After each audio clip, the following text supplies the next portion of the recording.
Guys, ito ngayong June 1. Unang-una po sa ating update ngayon ay si Samsung. Ito para sa kanilang A series. Ayan, guys, kung nagpaplano tayong bumili dito kay Samsung.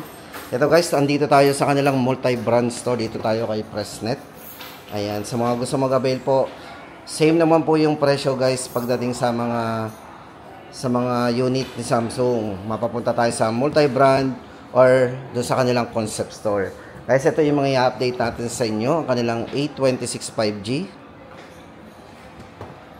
A36 5G. Yan. Tapos, ang kanila pong A56 5G. Tapos guys, ito, kung naghahanap tayo ng discounted, dito kay Samsung, ang kanila pong S24 FE. Ito may dalawang variants guys. Pero maganda dito ay naka-markdown pa rin. Tuloy-tuloy pa rin ang markdown price nito. Ayan, aalawin po natin yan. Tapos, andito ang kanilang A16 5G guys, sa mga naghahanap ng 5G pero affordable dito kay Samsung. Ito ang kanilang A16 5G. At ang kanila pong A06 5G. Kumbaga, sa lahat ng mga 5G, ito yung pinaka-latest natin na pinakamura.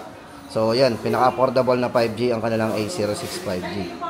Ito na guys, ito na, umpisa na natin ang ating update.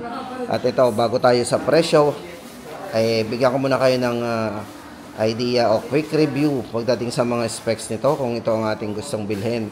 Kung bibili tayo ng A06 5G, para po sa kanyang awesome speed, syempre guys, naka 5G yan. Durable, para sa pagdating sa durability, ito ay naka IP54, dust and water resistance.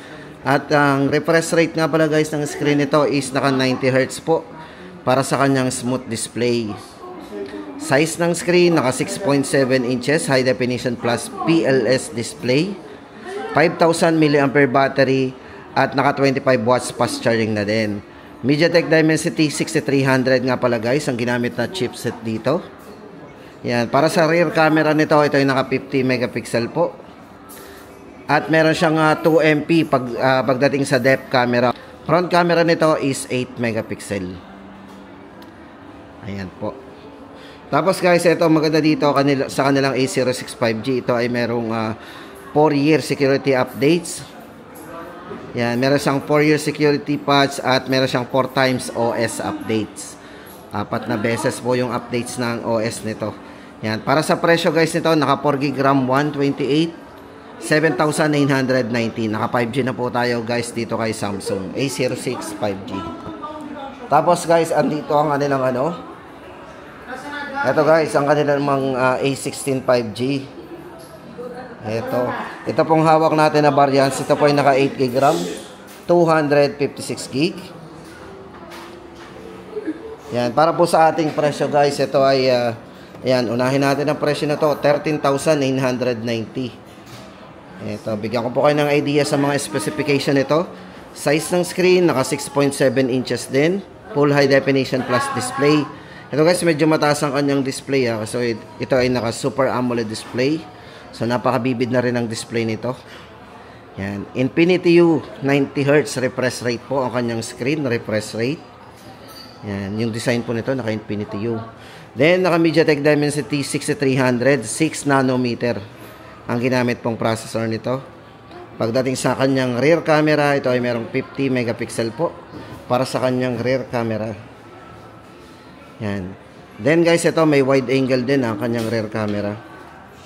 So meron siyang 0.5. Then ang kanyang front camera is 13 megapixel naman. Ayan ang ating 13 megapixel. Then meron din siyang 6 year of security at 6 times OS updates naman to. So meron siyang 6 na beses na operating system updates.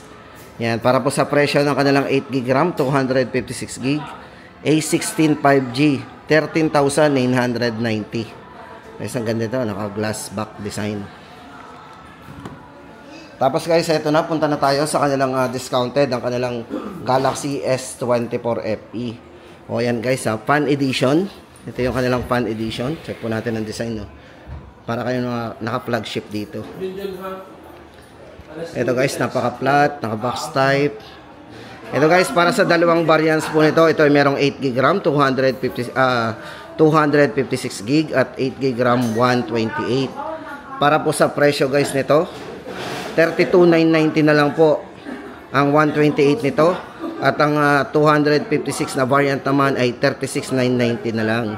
Dating 44,990 yan. Ang laki nang na-discount natin dito. Tapos guys, ito pagdating sa kanya mga specification, size ng screen nito, naka 6.7 inches, naka full high definition plus display, at naka dynamic AMOLED 2x display po yan. Napaka-vivid po talaga ng display nito. Pagdating sa battery, si S24FE ay merong 4,700 mAh battery. Pagdating sa processor, naka Exynos 2400E. Then, kung camera naman, ito guys, maganda dito. Napaka-smooth ng camera natin dito. Kung mahilig kayo sa video, yan, naka wide angle din. So, up to 30 times zoom yan. Then, video, yan. Napaka-smooth ng video nito. Meron siyang ultra high definition na ultra high definition, at meron din siyang 8K resolution na naka 30 frame. Ito guys, naka 8K yan. Sobrang taas ang resolution ng kanilang S24FE. Then ang kanyang wide angle o ultra wide angle ay naka naman po yan. 12 megapixel po. Then ang front camera nito is 10 megapixel naman. So, ito po yung ating 10 megapixel. Then, naka IP68 na rin. Medyo mataas ang ating IP rating. Ito po ay naka pwede itong mag-submerge sa tubig up to 1.5 meters for 30 minutes. Yan. S24FE, 32,990, 128. 36,990, 256GB. O yan, sa mga gamer guys. Napaka-smooth po niyan. Tapos guys, ito na ang kanilang A56 5G. Ito guys, ang design niya, medyo manipis ng konti ito, pero napaka-elegante po ng design. Ito guys, para sa kanyang awesome intelligence. So, di ba? Yan, iconic design identity. So, yan, napakaganda ng design nito. Ito guys, may variant na 8GB RAM, 256GB. Naka 6.7, naka full high definition plus display. Super AMOLED display din po yan. At naka Exynos 1580. Guys, naka 4 nanometer ang ginamit dito, yan. At meron siyang 12 megapixel po para sa kanyang high dynamic range, low noise. At meron siyang 50 megapixel po para sa kanyang rear camera with optical image stabilization din. Yan, 6-year security and 6x OS updates. Yan, presyo po ng kanilang A56 5G, 25,990. Tapos guys, ito naman ang kanilang A36 5G. Check po natin. Ito guys ay naka 6.7 inches din, full high definition plus display, super AMOLED display din, at naka Snapdragon guys. Ito ay naka Snapdragon 6 generation 3 at naka 4 nanometer octa-core processor na. Yan, 12 megapixel po para sa kanyang high dynamic range na front camera. Ayan.